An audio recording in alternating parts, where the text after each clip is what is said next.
Okay.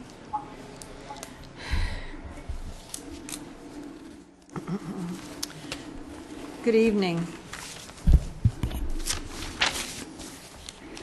I'd like to call this special school board meeting of September 10th, 2013 to order. The time is 5:06 p.m. The purpose of today's meeting is to hold a public hearing to consider the adoption of the 2013-2014 final millage rates and the 2013-2014 final budget. At this time, we request that all cellular telephones be put off or be put into the silent mode. I would like to take this opportunity to remind the members of the public of the district's mission, which is to ensure that each student achieves his or her highest personal potential, and of the district's vision to be a world-class school system. I would like to mention that Mrs. Dozier is unable to be with us in person tonight, but is with us on the phone. Good evening, Mrs. Dozier. Good evening. Today's agenda includes presentation on the percentage of increase over rollback rate, proposed millages, budget overview, proposed final budget, public hearing on the final budget, adoption of the required local effort millage, basic discretionary millage, capital outlay millage, resolution determining revenues and millages, the fiscal year 14 final budget, and related resolution adopting the final budget. Comments from board members, superintendent, and board attorney. Board members, is there a motion to adopt the agenda as presented? So moved. Moved by Mr. Armstrong and seconded by Mrs. Dozier. All those in favor, please signify by saying aye. Aye. Aye. Any opposed, like sign. Motion passes 5-0. At this time, I'll turn the meeting over to Dr. Graham, Superintendent, and Dr. Desimore, Assistant Superintendent, Business and Finance. Good evening. I'm going to go ahead and, so we can move this forward, just turn this over to Dr. Desimore. You have in your packet a letter from me just outlining the elements of the budget, and Dr. Desimore will get into the detail of each of those areas as the recommendations come forward. Good afternoon, Ms. Fisher, Dr. Graham, members of the board. Good evening. This hearing is the second of two public hearings required under Florida statutes to provide the public an opportunity to give input into the proposed millage levy and the budget for this fiscal year. The superintendent submitted her proposed tentative budget to the board on July 24, 2013. The first public hearing was held on July 30th to discuss and adopt the tentative millage rates and the tentative budget. On Thursday, September 5th, you received information on the final budget for 2013-14. The second and final public hearing, being held today, was noticed through a direct mailing from the property appraiser's office. This mailed document is known as TRIM, or Truth in Millage Notice, and was sent as required by law. As we have discussed before related to the final budget, there were several goals that we went into this session with. The first was to avoid programmatic cuts as compared to our last year's budget. Second, based on the desires of the board, we wanted to structure a budget with no use of reserves, and we wanted to maintain reasonable fund balance levels for future use to maintain the financial stability of the district. So those are the guidelines that we went by as we were formulating our 2014 final budget. As outlined by TRIM requirements, we must first discuss the millage rollback rate. Basically, the rollback rate is the millage which, when applied to the current year's tax roll, net of adjustments for new growth, would produce the same dollars as received in the previous year. The calculated rollback rate is 7.3128 mills. We are actually levying 7.598 mills, an increase of 3.9% from the rollback rate.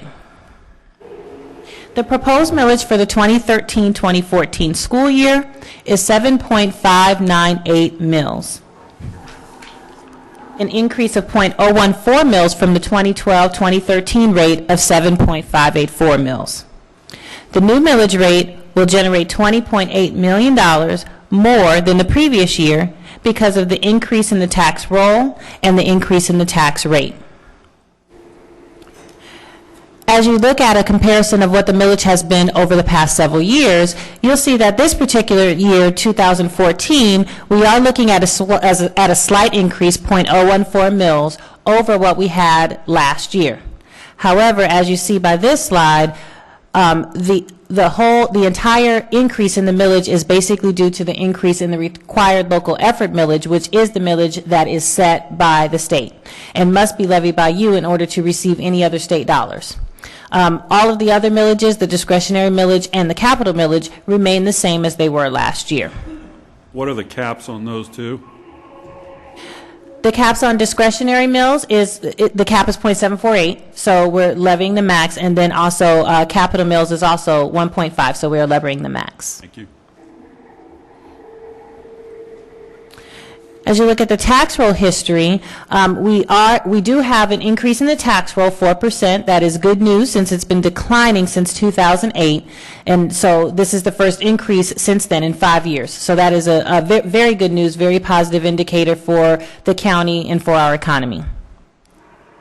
As we look at what the effects on individual taxpayers will be, as I said, the tax roll increased 4%. So some taxpayers, on average, will see an increase of 4% in their property values.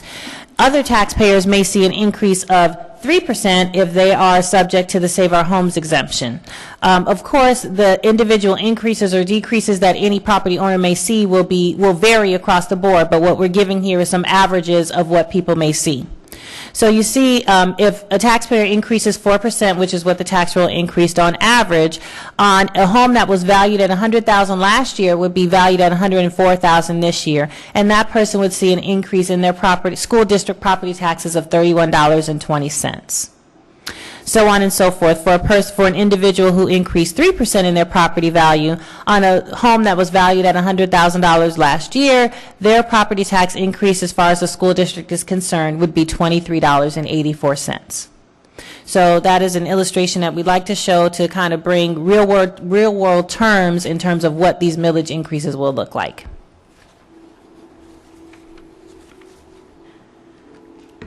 Proposed millages will raise the required amounts as shown. The required local effort is set at 5.350 mills, and the amount to be raised is $305,225,835. Basic discretionary millage is set at .748, with a proposed amount to be raised of $42,674,566, and the capital outlay is 1.50 mills for a proposed amount to be raised of $85,577,337, for a total millage, as we discussed, of 7.598, and a proposed amount to be raised from those millages of $433,477,738. So as we go through each of the pieces of the final budget, the total final budget that we're asking you to approve tonight is a total of $1,309,020,742. We will go through and discuss each of these amounts now, or each of these funds now, in some detail.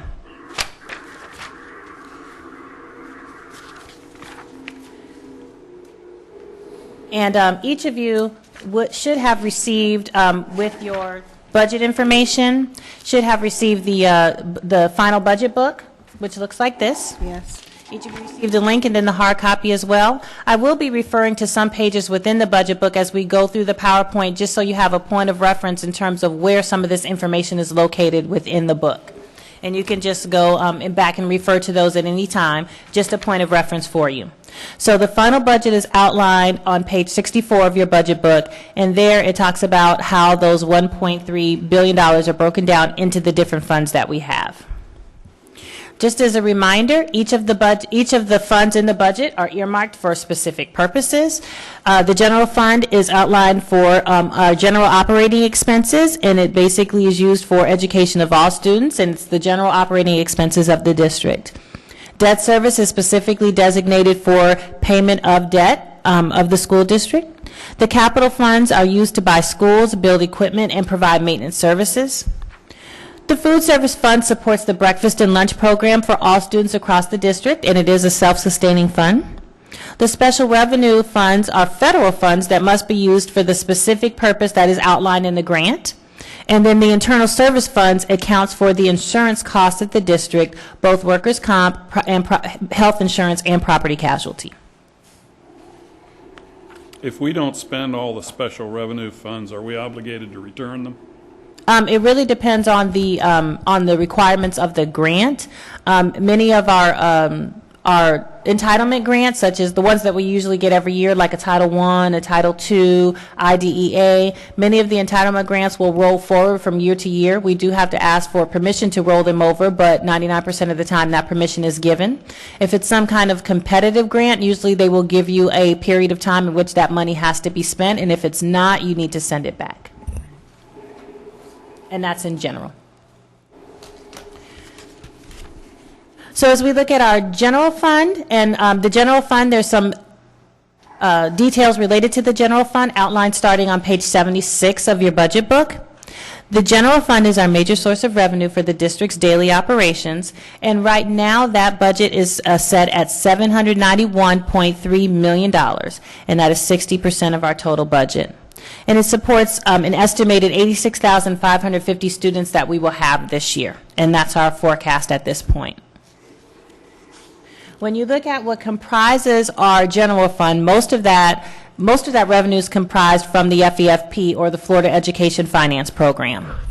The details of what we receive in the Florida Education Finance Program are outlined on page 129 of the book. And we are going to receive this year, if we meet our projections, $608.1 million in total FEFP revenues.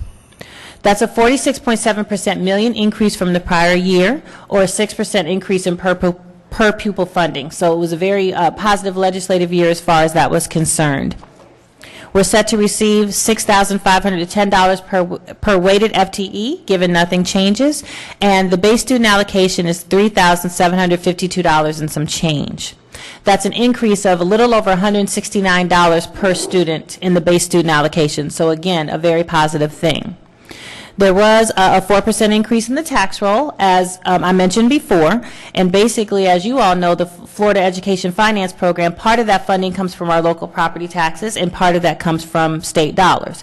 This year, 43% of FEFP will come from state dollars, which means the remainder, our 57%, comes from state sources. So, comes from local sources. So most of that money is locally funded.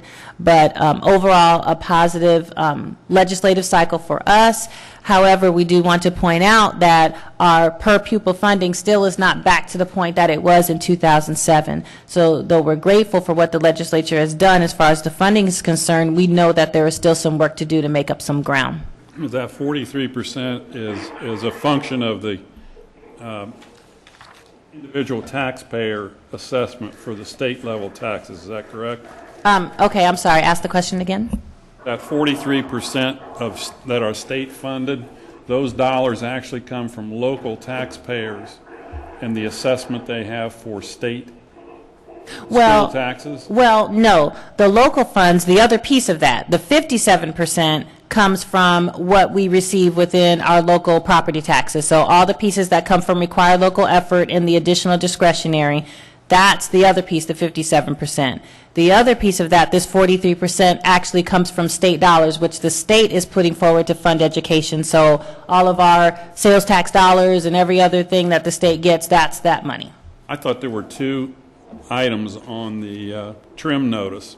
There are two. One was a local tax for schools, and the other was a state tax for schools. Okay, so this is broken down with these two millages that you're talking about. The required local effort millage would be the one that says by state law, and then the .748 would be the one that says by local board.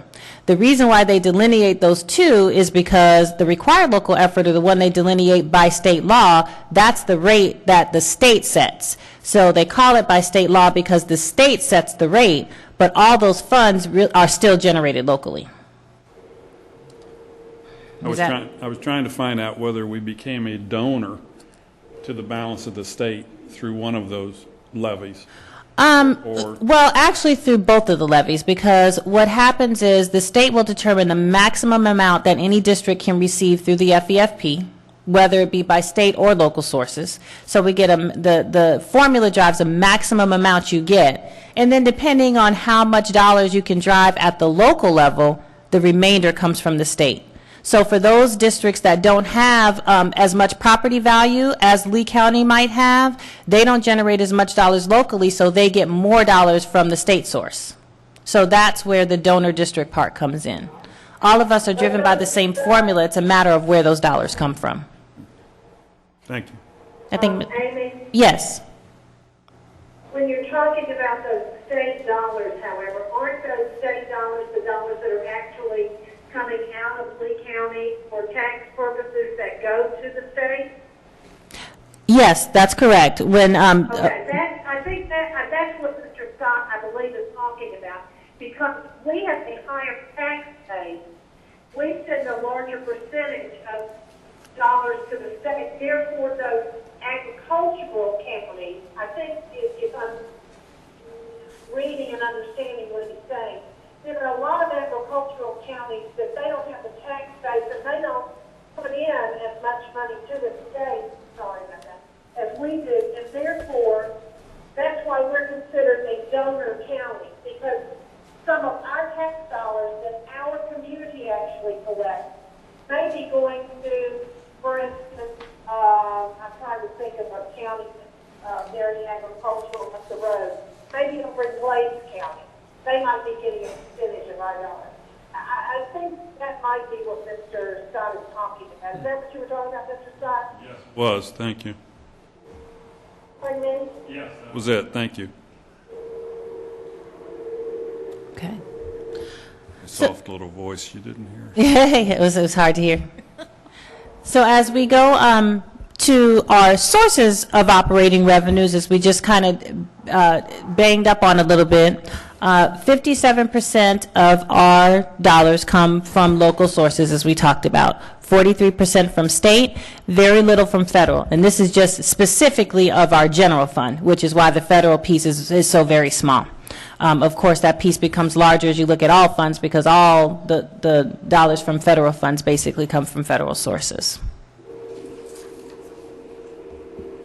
As we look at where that money is budgeted at this point, 70% of the budgeted dollars in general fund are going towards instruction or direct school expenses, with another 7% going to transportation, 13% in operations and maintenance, several other pieces, with 6% right now being in contingency and or reserve.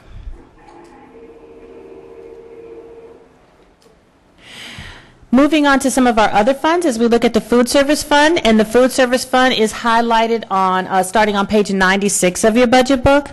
The current budget we have in food services is $59.9 million, very close to $60 million. That current budget includes breakfast for every child at no cost to parents, and I believe this is the second year in a row that we have done that. Lunch prices remain the same for 2014, so we wanted to make sure that you're aware of that. And as it has been for the past couple of years, healthy choices remain the focus for our food service program.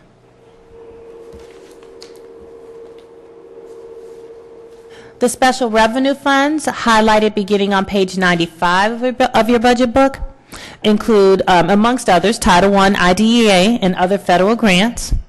The current budget for this is $64.6 million, and you'll see that from the tentative to the final, this grew quite a bit, grew $9.8 million from the tentative. We expected that to happen, and we talked at the tentative budget time that this would be one of the funds that would grow as we continue to get more information from our federal government about the dollars that we will receive and where. And throughout this year, and possibly in the next year to come, we will be dealing with the impacts of sequestration. We've talked about what that looks like for our district this year. We have, in each of the major entitlement grants, we've set aside some dollars to deal with those impacts, but it will not be known probably for another couple months exactly what the total impact will be. So we've set aside some funds to deal with that, and we believe that we've been conservative in terms of setting aside an amount that will be sufficient to cover the impacts, if any. Capital budget, which is outlined starting on page 87 of your budget book, is currently budgeted at $219.1 million. As we've discussed before, the local property taxes are the sole substantial source of revenue within the plan. Besides those monies that charter schools receive from the state, there are no state sources of revenue within the plan. Impact fees have been slashed by 80% for the next 2 years, as we've discussed before and you all are well aware. And so we'll really have to have some serious discussions on another source of revenue that will be needed for the plan to remain viable.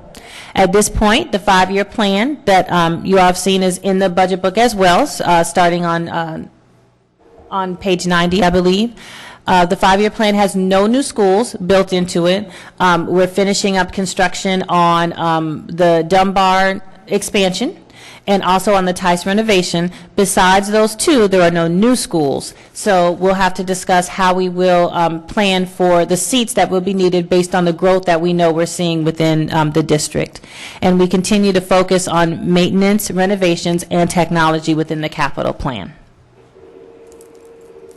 As far as our debt service is concerned, and you'll see a lot of information starting on page 82 of your budget book about debt service and our principal and interest payments and our current debt that's outstanding. Debt service payments are budgeted at about $42.9 million for this current year. As far as our statutory debt service capacity, we're at 67% of that, or that is, state statute dictates that we can spend no more than 75% of the money we generate through our local tax revenue for capital on debt service payments. We're at 67% of that. So we've got quite a bit of capacity as it relates to additional debt that we could take on.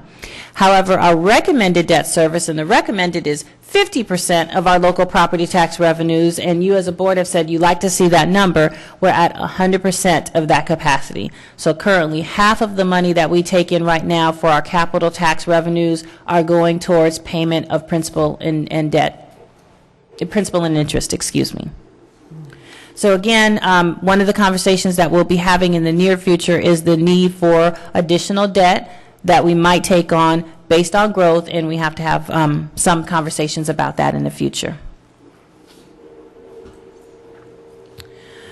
On page 65 of the budget book, you'll see outlined in there some additional information related to all of the reserves that we have in each fund of the budget. So reserves are used to protect us from further budget cuts in future years, and they also absorb prorations throughout the year if we see any. We utilized reserves in FY12 and FY13 to balance the budget, and we utilized about $40 million worth of previous reserves to do that. We've talked about that quite a bit. In FY14, this budget that you're looking at today was balanced without the use of any reserves. So if you look at the reserve numbers between the tentative book and the final book, what you see happen there was that total reserve number did go down because there were several pockets of money that we call reserve for carry forwards and reserve for encumbrances that are used kind of as a holding place until we finish the whole process of getting the budget finalized. We finished that process. Those monies in those reserves or those temporary holding accounts are then taken and they're dispersed out to schools and departments. So what you're left with is a much lower reserve number that's outlined on this page 65. But the reserves that we've talked about with the board in terms of that contingency and the reserve for board priorities are set at $20 million and $26 million respectively. They were set there at the tentative budget and they remain there as you see at the final budget. So $46 million is that reserve number that we talked about consistently that would stay there and would not change, and it has not changed. It represents 7% of the current revenue in the general fund. So Amy, in the tentative budget book, the reserve for encumbrances and reserve for balance forward, there were numbers there, and now there aren't because they're back in schools? Exactly, okay. Because that process was finalized and that money was spread back out to basically to schools, a little bit to departments, but most of it to schools, yes. So is the 20 million contingency baked into the budget in specific areas, and that's just a total of it? That's in the budget but not committed to anything today? The contingency? Yes. Yes, the contingency is budgeted in a special place in the budget. All the reserves that you see here are budgeted in a specific function that must stay here. And so the contingency and reserve for board priorities is budgeted in a specific function. So function 9800 that stays there for reserves, and it will stay there until we get some direction to do something else with it at some point. So typically for contingency, we say that the board has to take some kind of action in terms of taking that money out of contingency and putting it towards something else. So, we can, between the superintendent and the board, you all can have an agreement as to, how that money will be taken out, when it will be taken out, for what purposes. But we are clear that the board has said you want this $46 million to stay there. Nothing will happen to it, at which point the superintendent has some conversation with you all about, if we want to accomplish something, it must be taken out of here, and you all would have to agree to do that. So even though the word reserve is used in other areas, those two pockets are the ones we've been talking about all along. They don't get touched without the board saying touch them. Right. Touch them, they roll forward. And how do they stay constant? Is there no interest or investment that we do with that? It just stays at that amount? Well, the actual reserve amount that's budgeted here as the $46 million, it will stay at that amount until we consciously do something to it, increase it or decrease it. We do have interest that's coming into the general fund, but that interest is budgeted as another source of revenue. So basically, we use the interest that we earn on all of our money that we have in the bank in order to fund our operations. Okay. It doesn't automatically, the interest that contingency earns doesn't go to increase contingency. It goes as part of the budget in the general fund that we use for our operations. Right. And is there any opportunity for investing that money, that reserve money, or is that not something we can do? Well, we do invest it. All of our funds that sit idle, that we're not using at a point, we invest it. We have used in the past the State Board of Administration to do that. We currently have an RFP out on the street for investment advisory services, in which we would use an investment advisor, proposedly use an investment advisor to then take our funds and invest them in other vehicles that might earn us some additional funds as well. But right now, all of our funds, when they're not in use, are invested, and that interest that's earned on that is part of the money that's budgeted in the general fund revenue that funds our operations. Thank you. Mm-hmm. Are those state funds now all available? I know that a couple of years ago, there was a lid on how much you could have access to. Is it all available now? No, actually, I think what you're referring to is the amounts that we had in Pool B. When stuff went bad, there was some money that we couldn't pull out right away, and that was money that they called was in this Pool B. And so consistently, since all that stuff happened, which was, I believe, in 2009, we've been slowly getting access to small pieces all along of our money that was in Pool B. It's going to take some more time until we finally are able to retrieve all of our investments that were Pool B. If I remember correctly, I believe that we have about $3.1 million left in Pool B, but don't quote me on that. I have to go back and really look for sure. Most of our money is out of Pool B, though, but not all. So there's a limit on how much you can take it in any given time period? Yes. The state lets you know when Pool B funds are available for you to pull out. Okay. And when they tell us we can pull them out, we're pulling them out. Good. All right. So, all in all, our Lee County Schools budget supports 116 schools. What we estimate will be 86,550 students. It supports the initiatives of the state and supports the district's strategic plan. So our mission, as you mentioned earlier, was to ensure each student reaches his or her highest personal potential. We believe that this budget is in support of that, and we submit this budget to you in support of our mission, the students and employees of the Lee County School District and the citizens of Lee County. Asking you to do tonight is adopt all the proposed millages for the 2013-14 final budget, adopt the final budget for the 2013-14 fiscal year, and adopt all resolutions related to the millages and the budget. Thank you, Dr. Desamore. Dr. Graham, at this time, I would ask that you present your recommendations for this evening's Ms. public Fisher? hearing items. Oh, I'm sorry. Mr. Armstrong. I'm sorry. I'm sorry. Didn't want to interrupt you, but I do have a question. Okay. When we look back at our public hearing on, I believe it was the 30th of July, Yes. I look at the numbers, and all my numbers are different now. It went from 1.2 billion to 1.3 billion. My general operating is up now. My special revenue food service is up now. My federal grants is up. Debt services is up. My capital projects did go down, and my internal services went down. Why we go from one to this one? Why are things so much different now?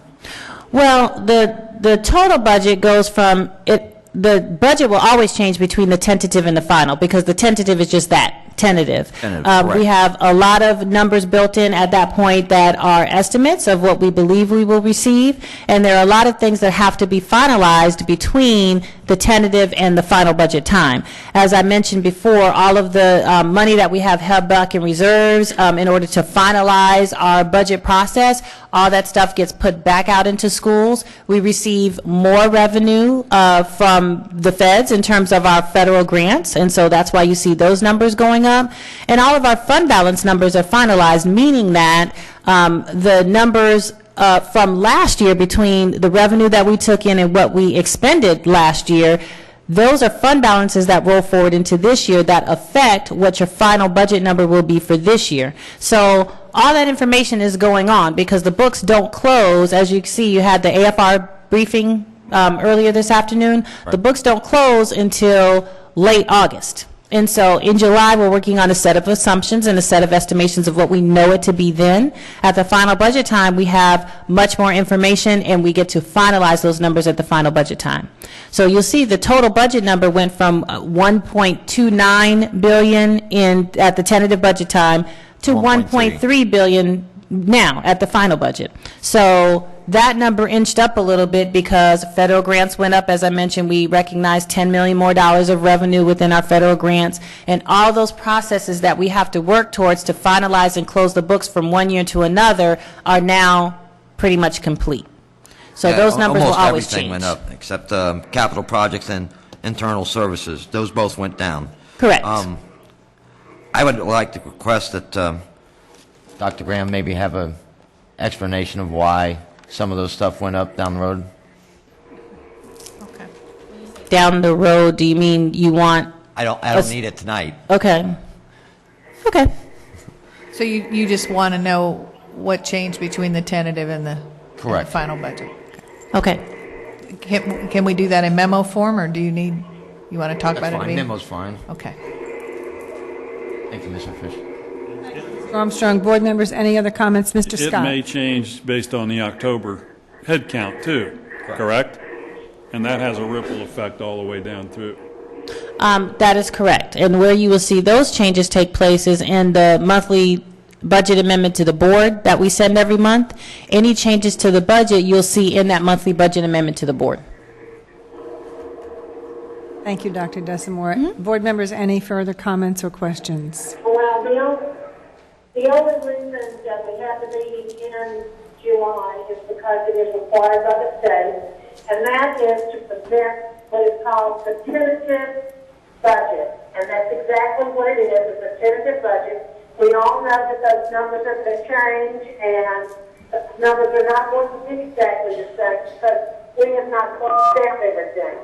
Now, that's what we say is called the final budget. We are actually approving will be the final budget for the year. And then, of course, every month we have, budget adjustments that come to it. Is that correct, Ms. Desamore, Dr. Desamore? Yes, that's correct. Okay, thank you. Thank you, Mrs. Dozier. Any other comments? Okay, thank you. Then at this time, Dr. Graham, I would ask that you present your recommendations for this evening's public hearing items. There are 5. Number 1, recommend that the Lee County School Board adopt the 2013-14 final proposed required local effort millage of 5.350 mils with a proposed amount to be raised of $305,225,835. The RLE millage includes basic required local effort of 5.327 and a prior period adjustment millage of 0.23. Number 2, recommend that the Lee County School Board adopt the 2013-14 final proposed basic discretionary millage of .748 mils with a proposed amount to be raised to $42,674,566. Number 3, recommend that the Lee County School Board adopt the 2013-14 final proposed capital outlay millage of 1.500 with a proposed amount to be raised of $85,577,337. The total millage will equal 7.598 mils with a total amount to be raised of $433,477,738. The total millage rate to be levied exceeds the rollback rate. It is an increase in the rollback rate of 3.90%. Number 4, recommend that the Lee County School Board adopt the resolution determining revenues and millages levied and the resolution adopting the final millage rates for the fiscal year 2013-14. And number 5, recommend that the Lee County School Board adopt the final budget and related resolution adopting the final budget for the 2013-14 school year as follows. 1, general operating, $791,292,628. 2, special revenue budget, $124,604,264. 3, debt service budget, $47,124,293. 4, capital outlay budget, $219,076,192. Number 5, internal service budget, $126,923,365. The total final budget, $1,309,020,742. Thank you, Dr. Graham. We will now recess this special board meeting and open public hearing to consider the adoption of the final millage rates and final budget for 2013-14.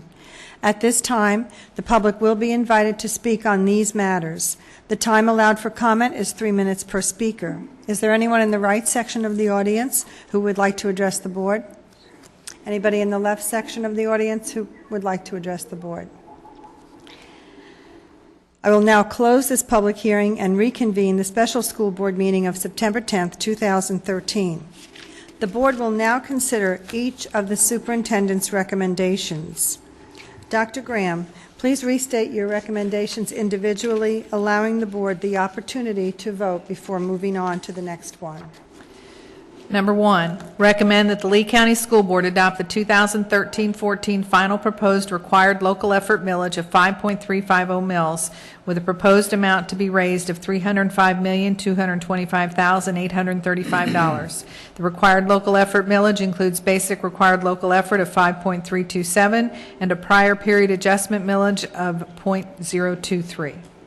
Thank you, Dr. Graham. Board members, you've heard the superintendent's recommendation. Is there a motion to approve?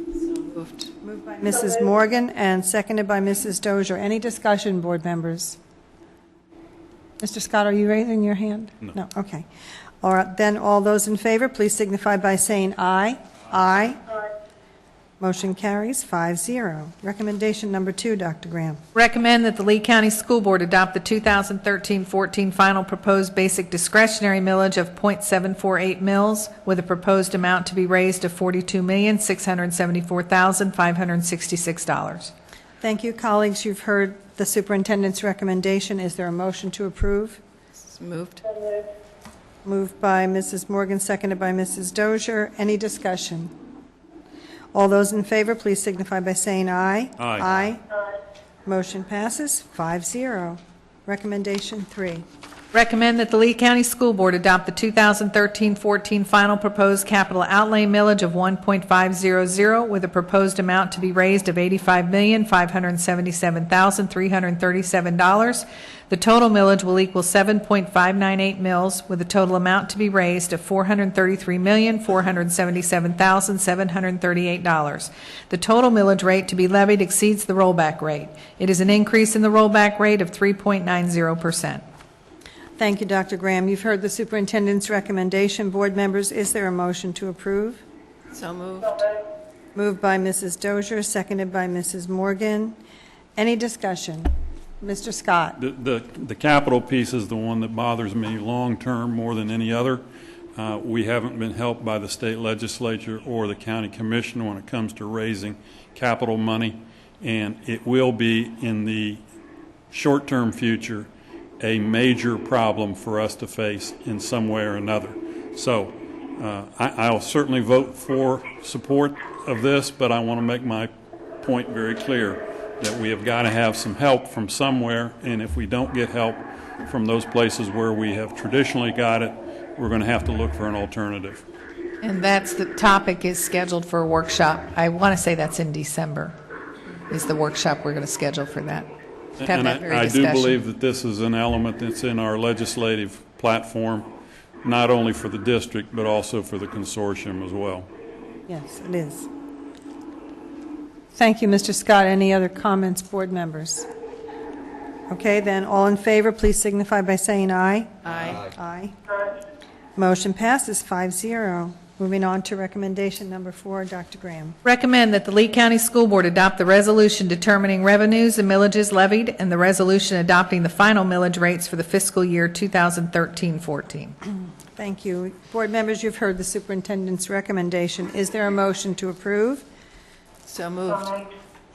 Moved by Mrs. Morgan and seconded by Mrs. Dozier. Any discussion?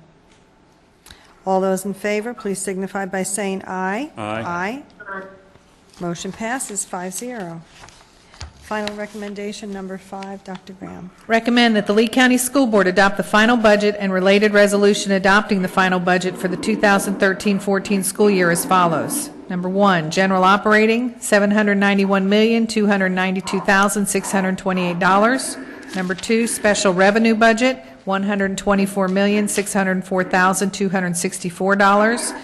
Number 3, debt service budget, $47,124,293.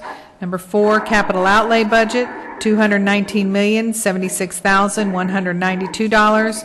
Number 5, internal service budget, $126,923,365. Total final budget, $1,309,020,742. Board members, you've heard the superintendent's recommendation. Is there a motion to approve? So moved. Moved by Mr. Scott, Support. seconded by Mr. Armstrong. Any discussion, board members?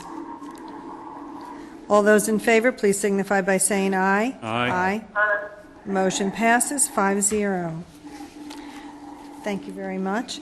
Now we will move on to board members, board attorney, and superintendent comments. Mrs. Dozier, do you have anything this evening for this special board meeting? I would just like to congratulate Dr. Desamore and the superintendent and all of the staff that worked on the budget. After speaking with Dr. Graham yesterday, I think that they presented us a good budget with everything that we had to work with, and it should create a success for our students, and it also should bring us closer to being a world-class school system.